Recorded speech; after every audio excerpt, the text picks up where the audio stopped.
Hello दोस्तों, स्वागत है आप सबका एक और नए एपिसोड में। मेरा नाम है आशीष और आप सुन रहे हैं ऑडियो बुक स्टोरीज।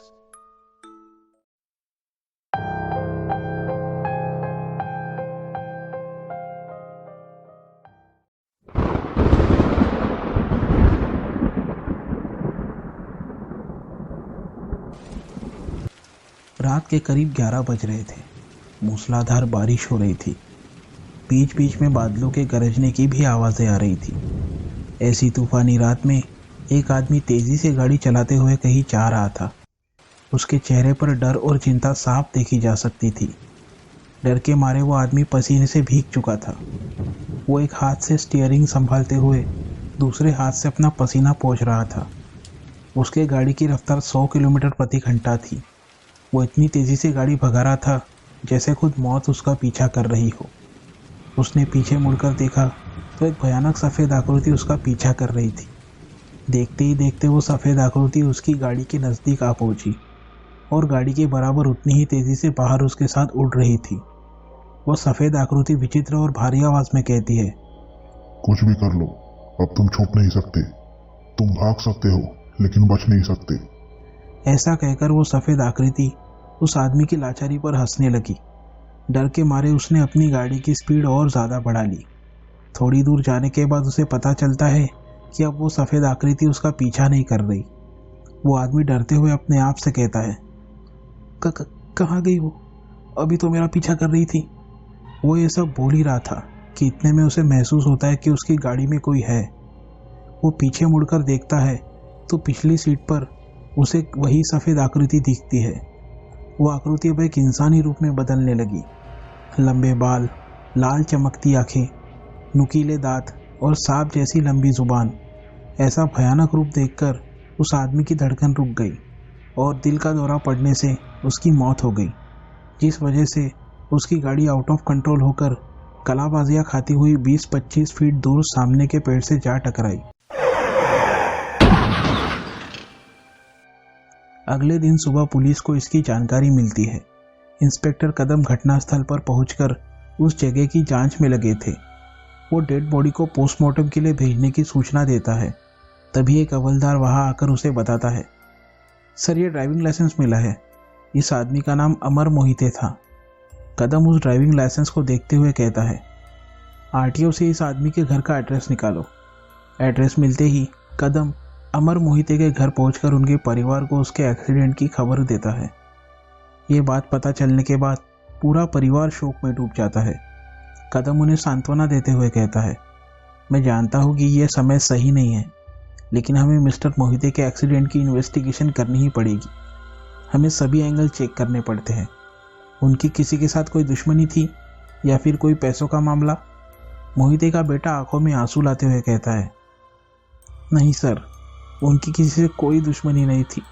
वो तो काफ़ी भले आदमी थे, पर कुछ दिनों से। इतना कहकर वो रुक गया। कदम जोर देते हुए कहता है, पर कुछ दिनों से क्या? देखिए, अगर आप अपने पिता की मौत की गुत्थी सुलझाना चाहते हैं तो हमें सब कुछ बताइए, हमसे कुछ मत छुपाइए। तब मोहिते का बेटा बताता है, कुछ दिनों से पापा काफ़ी परेशान चल रहे थे। उन्हें भ्रम हो रहे थे। कहते थे कि उन्हें अजीबोगरीब चीज़ें दिखाई देती है, जिस वजह से उन्होंने खुद को कमरे में बंद कर लिया था। वो किसी से ठीक से बात भी नहीं करते थे। ज़रूरी जानकारी लेकर कदम वहाँ से चला जाता है। बाहर आते हुए हवलदार कहता है, सर, आपको क्या लगता है, कहीं इस आदमी का खून तो नहीं हुआ होगा? कुछ सोचते हुए कदम कहता है, मुझे भी वही लगता है। बस पोस्टमार्टम रिपोर्ट के आने का इंतज़ार है। 2 दिन बाद हवलदार पोस्टमार्टम की रिपोर्ट लेकर आता है। सर, ये पोस्टमार्टम की रिपोर्ट आ चुकी है।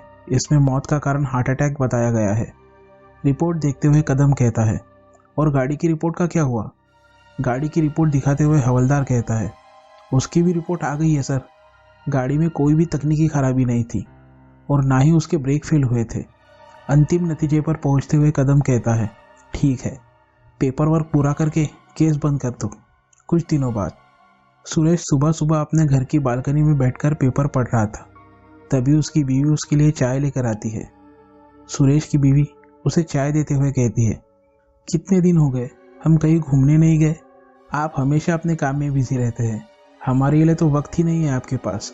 मैं ये चाहती हूँ कि इस वीकेंड आप मुझे और बच्चों को किसी हिल स्टेशन घुमा लेकर जाए। सुरेश चाय पीते हुए कहता है, ठीक है बाबा, मेरा एक इम्पोर्टेंट काम बाकी है, वो हो जाए फिर चलते हैं कहीं घूमने, लेकिन अभी मुझे ऑफिस जाने के लिए तैयार होना है, देर हो रही है। शाम को काम करते वक्त सुरेश को किसी का फोन आता है। दूसरी तरफ से फोन पर बात कर रहा इंसान उसे अपनी जन्मदिन की पार्टी के लिए फार्म हाउस पर इनवाइट करता है। सुरेश अपनी बीवी को फोन लगाकर बताता है कि आज वो पार्टी के लिए बाहर जा रहा है और उसे आने में देर हो जाएगी। सुरेश महानगर पालिका में एक बड़ा अधिकारी था। शहर के बड़े बड़े लोगों में उसका उठना बैठना था, जिसकी वजह से लोगों में उसका काफी रसूख था। शाम को सुरेश पार्टी में पहुंचता है। वहां पर शहर के काफी बड़े और अमीर लोग शुमार थे। शराब का दौर शुरू था। पार्टी काफी देर तक चली। सुरेश घड़ी देखते हुए अपने दोस्त से कहता है, काफी देर हो चुकी है, अब मुझे निकलना चाहिए। सुरेश ने काफी शराब पी रखी थी, इसलिए उसका दोस्त पूछता है, तुमने ड्रिंक कर रखी है, ड्राइव ठीक से कर पाओगे या फिर भेजूं ड्राइवर को? सुरेश कहता है, नो थैंक्स, मैं मैनेज कर लूंगा। सुरेश ने कार स्टार्ट की और घर जाने के लिए निकल पड़ा। वो कुछ दूर पहुंचा होगा, तभी रास्ते के एक तरफ उसे एक लड़की दिखाई देती है। वो लिफ्ट मांग रही थी। सुरेश उसे गौर से देखता है। वो लड़की करीब 25 साल की होगी। किसी कॉरपोरेट जगत में काम करने वाली महिलाओं के जैसा उसका पहनावा था। शायद किसी बड़ी कंपनी में काम करती होगी, ऐसा सुरेश ने अंदाजा लगाया। सुरेश उसके पास जाकर अपनी गाड़ी रोकता है।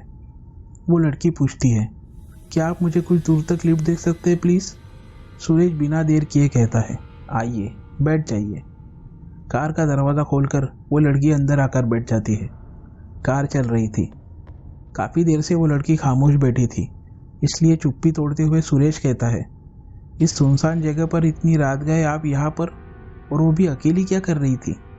वो लड़की कुछ नहीं कहती, बस खिड़की के बाहर एकटक देख रही थी। उसके लंबे बालों की वजह से उसका चेहरा ठीक से नहीं दिख रहा था। सुरेश को अजीब लगा। वो पूछता है, कहाँ जाना है आपको? सुरेश के इस सवाल पर भी वो लड़की कुछ जवाब नहीं देती। उसके इस बर्ताव से अब सुरेश तंग आकर गुस्से में पूछता है, हेलो मैडम, कुछ बताएंगे आपको कहाँ जाना है? लेकिन इस बार भी वो कुछ नहीं बोलती। सुरेश आगे कुछ कहता, तभी उसे कुछ आवाज़ आती है। उसने गाड़ी के अंदर का लाइट ऑन करके देखा तो उसकी पी हुई सारी शराब उतर गई। उस लड़की के पैर धीरे धीरे उल्टे होकर पीछे मुड़ गए। वो भयानक मंजर देख उसकी आंखें खुली की खुली रह गई। सुरेश ने जब उस लड़की की तरफ देखा तो उसका वो सुंदर चेहरा अब पूरी तरह बदलकर भयानक बन चुका था। वो लड़की उसकी तरफ देखकर हंसती है। उसकी वो डरावनी हंसी सुनकर सुरेश डर के मारे कसकर ब्रेक दबाता है। गाड़ी काफी स्पीड में थी और उसने सीट बेल्ट भी नहीं पहन रखी थी, इसलिए गाड़ी का कांच तोड़ते हुए वो बाहर फेंका जाता है। सुरेश रास्ते पर जोर से गिरता है, जिस वजह से उसे काफी चोटें आती है। उसके शरीर और चेहरे पर टूटे हुए कांच के टुकड़े जगह जगह घुसकर उनमें से खून बह रहा था। वो दर्द से करा रहा था। अपने आप को जैसे तैसे संभालते हुए वो खड़ा होकर भागने लगा। ज्यादा चोट लगने की वजह से वो ठीक से भाग भी नहीं पा रहा था। वो लड़की अजीब आवाज में कहती है, भाग कर कहाँ जाओगे? तुम भाग सकते हो लेकिन बच नहीं सकते। इतना कहकर वो गाड़ी की तरफ देखती है और गाड़ी अपने आप शुरू होकर सुरेश की तरफ बढ़ते हुए उसे कुचल देती है। सुरेश मारा जाता है। अगले दिन इंस्पेक्टर कदम घटनास्थल पर पहुंचता है। वो उस जगह पर अपनी जांच पड़ताल में लगा था। तभी वहां पर एम्बुलेंस पहुंचती है। सुरेश की लाश को एम्बुलेंस में डालकर ले जाया जाता है। इस दुर्घटना से कदम को कुछ दिनों पहले हुआ मिस्टर मोहिते का एक्सीडेंट याद आता है, जिससे उसके मन में शक पैदा होता है। इन दोनों घटनाओं में कोई समानता तो नहीं, यही बात वो सोच रहा था। उसे सोच में डूबा हुआ देख हवलदार पूछता है, सर क्या सोच रहे हैं आप? कदम कहता है, मुझे लगता है कि इस आदमी और कुछ दिनों पहले हुए मिस्टर मोहिते के साथ हुई दुर्घटना का कोई ना कोई मेल तो जरूर है। उस पर हवलदार कहता है, पर यह कैसे हो सकता है सर? मोहिते की मौत तो हार्ट अटैक से हुई थी और साफ पता चल रहा है कि इस आदमी का किसी ने एक्सीडेंट करवाया है, तो फिर दोनों का क्या संबंध? कदम कुछ सोचते हुए कहता है, जैसा दिखता है वैसा है नहीं। जो कुछ दिख रहा है उसकी जड़ें काफी गहरी लगती है। इन दोनों के पिछले 1 साल के कॉल डिटेल्स मुझे कल तक मेरे डेस्क पर चाहिए। अगले दिन हवलदार अमर मोहिते और सुरेश यादव के कॉल डिटेल्स लेकर कदम के पास पहुंचता है। कदम कॉल डिटेल्स चेक कर रहा था कि तभी उसे कुछ ऐसी बात पता चलती है जिससे उसकी आंखों में एक चमक आती है। कदम कहता है, मैंने कहा था ना, इन दोनों के बीच ज़रूर कोई ना कोई संबंध है। इन दोनों की कॉल डिटेल्स से पता चलता है कि इन दोनों की काफ़ी बातचीत होती थी और इन दोनों की मौत की वजह जो भी है वो ज़रूर एक ही है। इंस्पेक्टर कदम का शक अब यकीन में बदल रहा था। कदम बारीकी से सारी कॉल डिटेल्स चेक करता है। तभी वहाँ उसे एक और नाम दिखता है जिससे उन दोनों की काफ़ी रेगुलर बातचीत होती थी और वो शख्स था अजय शाह, जो कि शहर का एक नामी बिल्डर था। इसकी कंस्ट्रक्शन कंपनी शहर में काफ़ी चर्चित थी। इंस्पेक्टर कदम बिना देरी किए अजय शाह को मिलने उसके ऑफिस जाता है। अजय शाह का ऑफिस काफ़ी बड़ा और प्रशस्त था। ऑफिस के बाहर एक बड़ी, महंगी और आलीशान कार खड़ी थी जिसे देखकर उसकी अमीरी साफ झलक रही थी। कदम उसके केबिन में आता है। अंदर अजय बैठा हुआ था। अजय कहता है, आइए इंस्पेक्टर, बैठिए। क्या लेंगे आप, चाय, कॉफ़ी या फिर ठंडा? कदम चेयर पर बैठते हुए कहता है, नो थैंक्स, मुझे आपसे कुछ सवाल पूछने हैं। अजय बेरुखी से कहता है, जो कुछ पूछना है जल्दी पूछिए, मेरी एक इम्पॉर्टेंट मीटिंग लाइंड अप है। तभी अजय की सेक्रेटरी वहाँ पर एक फ़ाइल लेकर आती है। कदम पूछता है, ये कौन है? अजय उसे बताता है, ये मेरी सेक्रेटरी है, मिस नेत्रा। कदम उसे तस्वीर दिखाते हुए पूछता है, क्या इन दोनों को आप पहचानते हैं? अजय उन तस्वीरों को अपने हाथ में लेकर उन्हें गौर से देखता है और मना करते हुए कदम को तस्वीर वापस लौटाता है। उन तस्वीरों को देखकर नेत्रा कहती है, ये दोनों तो। उसने इतना कहा ही था कि अगले ही पल अजय उसे घूर कर देखता है और वो चुप हो जाती है। वो चेहरे पर चिंता और इशारे से सेक्रेटरी को चुप कराना कदम की तेज नज़रों से बच नहीं पाती। कदम कहता है, तो आपका कहना है कि आप इन 2 लोगों को नहीं जानते, लेकिन आपकी इन दोनों से रेगुलर फ़ोन पर बातचीत होती थी। हमारे पास इस बात का सबूत है। अजय की बोलती बंद हो गई थी।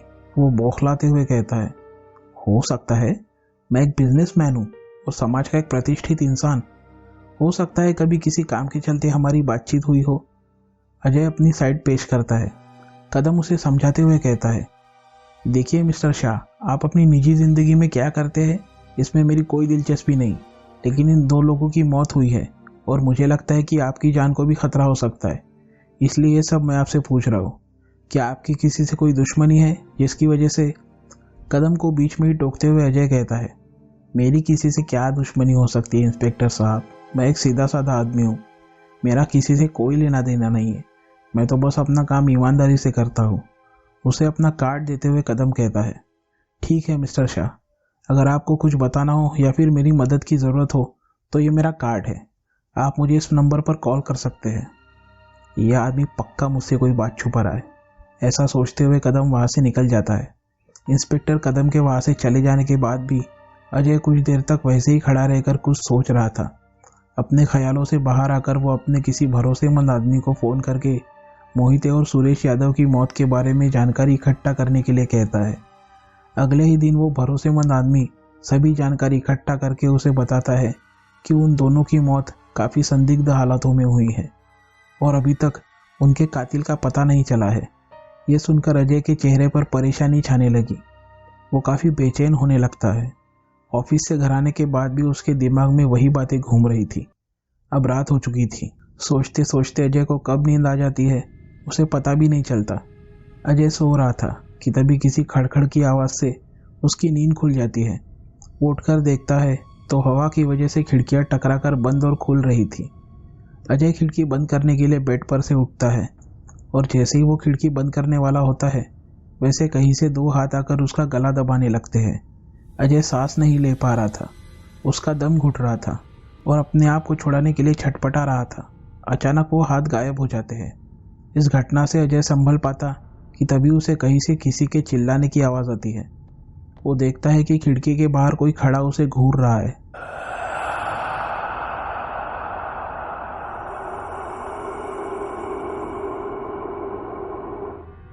और अगले ही पल वो शख्स गायब हो जाता है। अजय डर जाता है। उसे कुछ समझ में नहीं आ रहा था कि चल क्या रहा है। वो ये सब सोच ही रहा था कि तभी कोई उसके कंधे पर अपना हाथ रखता है। अजय डरते हुए पीछे मुड़कर देखता है तो वहां कोई नहीं था। इतने में कोई अदृश्य शक्ति उसके पैर खींचकर उसे नीचे गिरा देती है। अजय को एक सफेद आकृति दिखाई देती है जो उसकी तरफ बढ़ रही थी।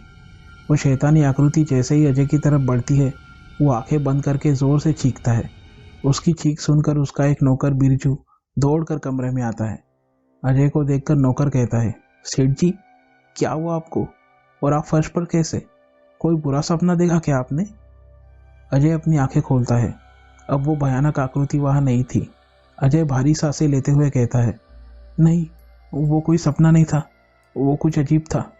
किसी अज्ञात शक्ति ने मेरा गला दबाकर मुझे जान से मारने की कोशिश की, लेकिन ना जाने अचानक वो कहाँ गायब हो गई। पता नहीं वो क्या था। अजय के मन में कई सवाल थे।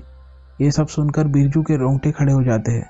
वो कहता है, सेठ जी मुझे लगता है कि ये कोई मामूली बात नहीं, जरूर किसी ने जादू टोना किया है। यह सुनकर अजय की चेहरे की हवाइयाँ उड़ जाती है। बिरजू आके कहता है, मैं एक तांत्रिक को जानता हूँ, कल ही उसे बुला लेते हैं। अगले दिन बिरजू उस तांत्रिक को लेकर आता है। अजय ने अपने साथ घटी सभी घटनाएं उस तांत्रिक को विस्तार पूर्वक बताई। तांत्रिक अपनी पोटली से एक नींबू निकालता है और उसे अपने हाथ में पकड़ते हुए अपनी आंखें बंद करके एक मंत्र पढ़ता है। थोड़ी देर बाद तांत्रिक अपनी आंखें खोलता है। तांत्रिक उस नींबू को एक काले धागे से बांध देता है और उसे अपने हाथ में पकड़कर पूरे घर का जायजा लेता है। अजय और बिरजू भी उसके साथ थे। अब वो बंगले के पिछले वाले हिस्से में आ गए। वहां काफी सारे पेड़ पौधे थे। तांत्रिक वहां एक पेड़ के पास जाकर रुकता है। उसके हाथ में जो नींबू था अब वो काला पड़ चुका था। तांत्रिक ने अजय और बिरजू को उस जगह पर बुलाया और बिरजू को उस जगह को खोदने के लिए कहा। बिरजू उस जगह की खुदाई करने लगा। करीब 3-4 फुट खोदने के बाद उन्हें वहां पर एक काला कपड़ा गड़ा हुआ दिखा। उस काले कपड़े में एक छोटी गुड़िया थी जिसको पंचकोनी तारे जैसे किसी वस्तु में लपेट कर रखा हुआ था। अजय चौंक कर पूछता है, ये सब क्या है? तब तांत्रिक इस बारे में जानकारी देते हुए उन्हें बताता है, ये एक विशेष तरह का अघोरी टोना है और ये पंचकोनी तारे जैसी दिखने वाली चीज बेताल की निशानी है।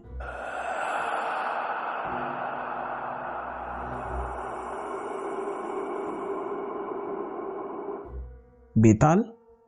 अजय और बिरजू दोनों एक साथ पूछते हैं। तांत्रिक कहता है, हाँ बेताल। बेताल के कुछ मुख्य प्रकार होते हैं। कुछ बेताल जंगलों में रहते हैं, कुछ पानी के पास तो कुछ शमशान में।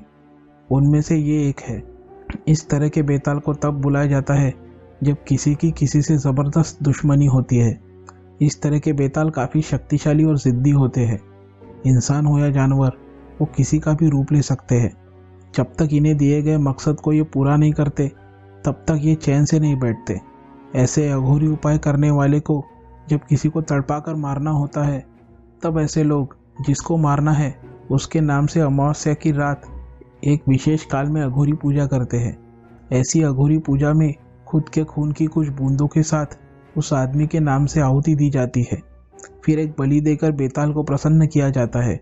उसके बाद बेताल का आह्वान करके उसे एक मकसद दिया जाता है। फिर ऐसे बेताल अपने शिकार के पीछे पड़ जाते हैं। आपके पीछे भी ऐसा ही एक बेताल पड़ा हुआ है। किसी ने बदले की भावना से ये सब किया है। तांत्रिक की बातें सुनकर अजय बहुत डर जाता है और हाथ जोड़कर विनती करता है, बाबा मुझे बचा लीजिए, मैं मरना नहीं चाहता। कीमत आप जो भी कहे ले लीजिए, लेकिन मुझे बचा लीजिए।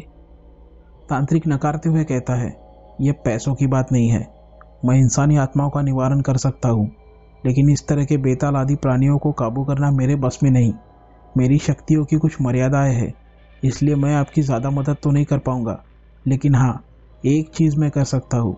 इतना बोलकर तांत्रिक अपने पोटली में से एक पुड़िया निकालता है और उसमें से सिद्ध किया हुआ भभूत निकालकर बंगले के प्रवेश द्वार के पास लटके हुए एक गमले में छिड़क देता है और बोतल में से थोड़ा सा पानी अपने हाथ में लेते हुए एक मंत्र पढ़कर उस गमले में डालते हुए कहता है, जब तक ये गमला इस घर के प्रवेश द्वार पर लटका रहेगा तब तक वो बेताल इस घर में प्रवेश नहीं कर पाएगा।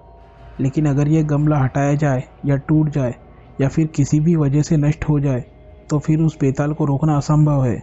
ज़रूरी सूचनाएं देकर तांत्रिक चला जाता है। डूबते को तिनके का सहारा, इस उम्मीद से अजय ने उस गमले को अपने प्रवेश द्वार पर लटकाया। अब तक शाम हो चुकी थी और इधर इंस्पेक्टर कदम की छानबीन जोरों पर थी। एक खबरी के मदद से कदम को एक बड़ी बात पता चली। खबरी ने बताया, करीब 2 साल पहले एक आदमी ने अजय शाह के ऑफिस में जबरदस्ती घुसकर तोड़फोड़ की थी। उस आदमी का नाम था राजू। बात किसी जमीन के झगड़े को लेकर थी। इस झगड़े में उसने मोहिते और सुरेश यादव को भी धमकाया था। शायद इन खून के पीछे उसका हाथ हो सकता है। कदम ने बिना वक्त गवाए राजू का पता लगाया और जल्द ही उसके ठिकाने पर पहुंचे। बड़ी ही सावधानी से कदम उसके घर में दाखिल हुआ। उसके हाथ में बंदूक थी। अंदर काले जादू से संबंधित सामान पड़ा हुआ था। राजू अंदर के कमरे से बाहर आते हुए कहता है, मुझे पता था कि एक ना एक दिन आप मुझे ढूंढते हुए यहाँ जरूर आओगे साहब।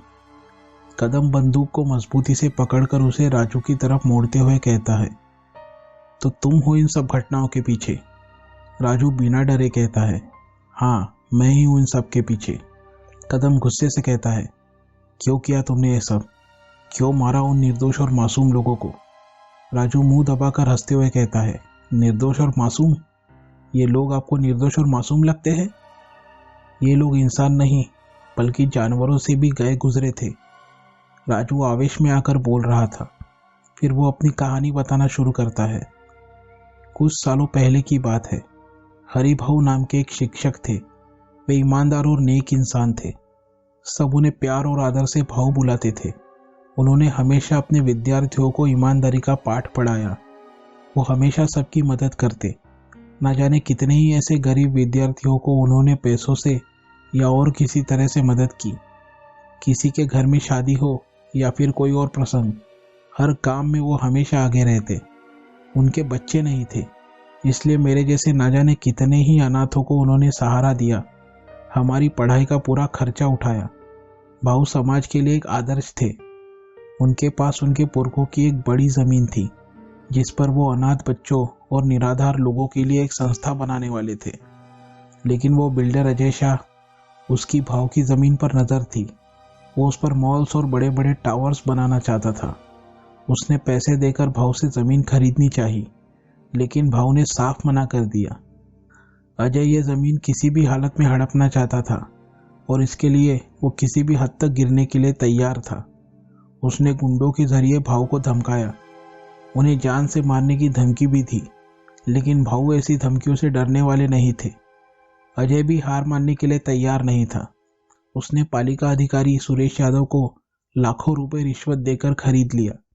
फिर सुरेश यादव ने भाऊ पर अवैध निर्माण का इल्जाम लगाकर उनकी जगह पर कब्जा कर लिया। भाऊ ने पुलिस में शिकायत दर्ज करवाई, लेकिन पुलिस ने कोई मदद नहीं की। उल्टा आपस में मामला निपटाने की सलाह दी। बात कोर्ट तक गई।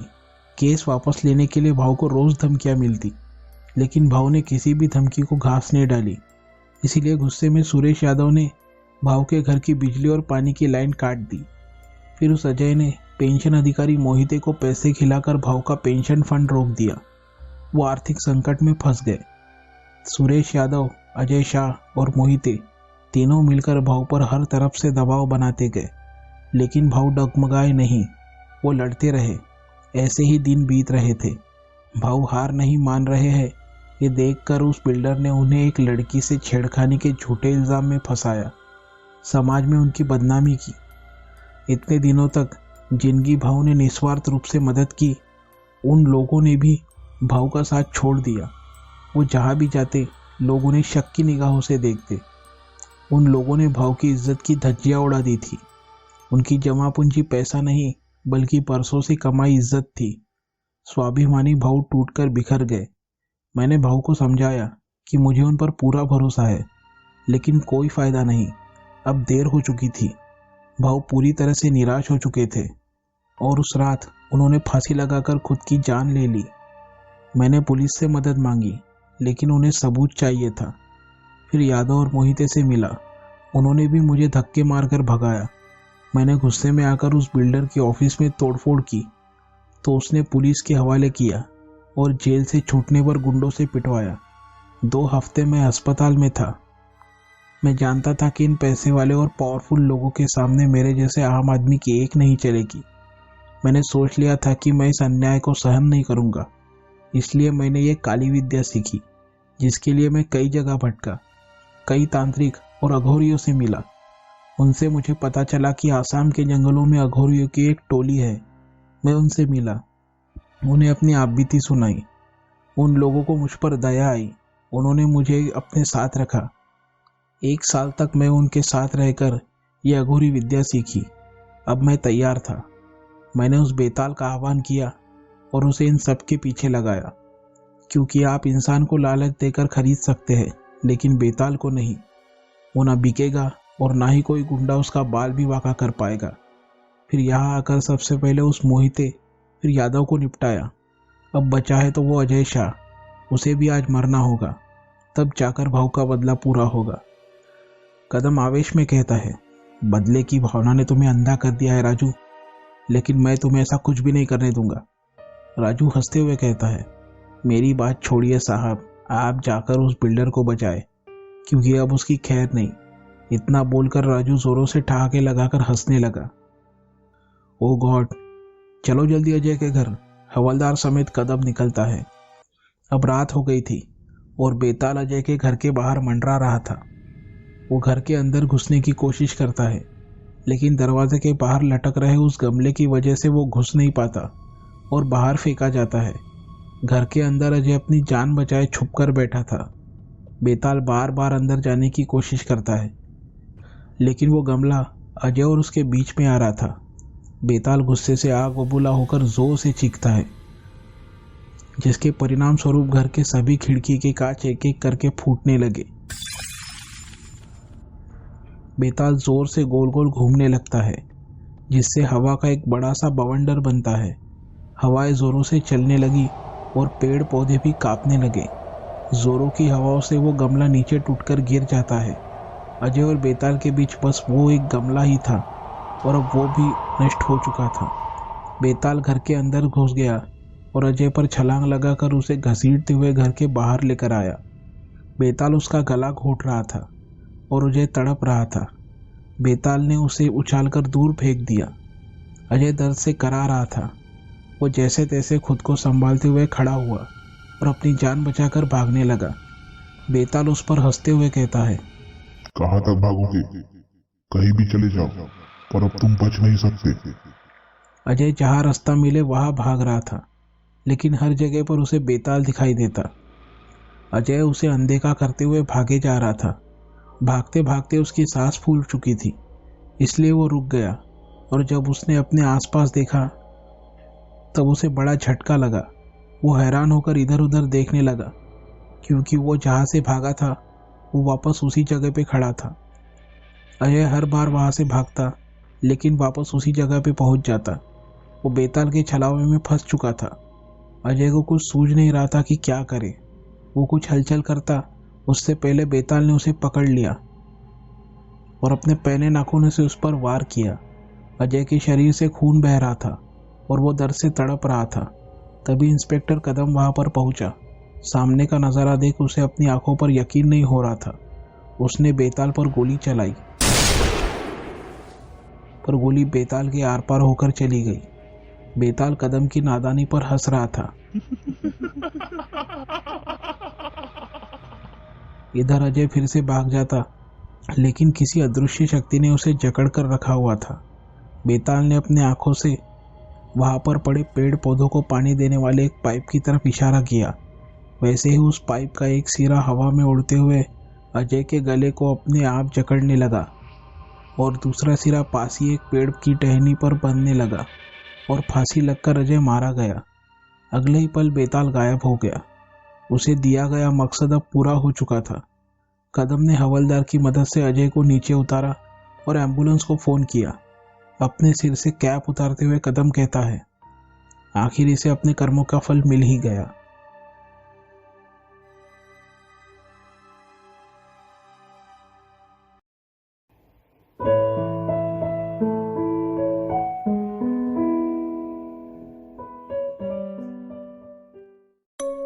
दोस्तों, अगर आपको ये वीडियो पसंद आती है तो एक लाइक ज़रूर कीजिए और ऐसे ही इंटरेस्टिंग वीडियोस देखते रहने के लिए सब्सक्राइब कीजिए ऑडियो बुक स्टोरीज।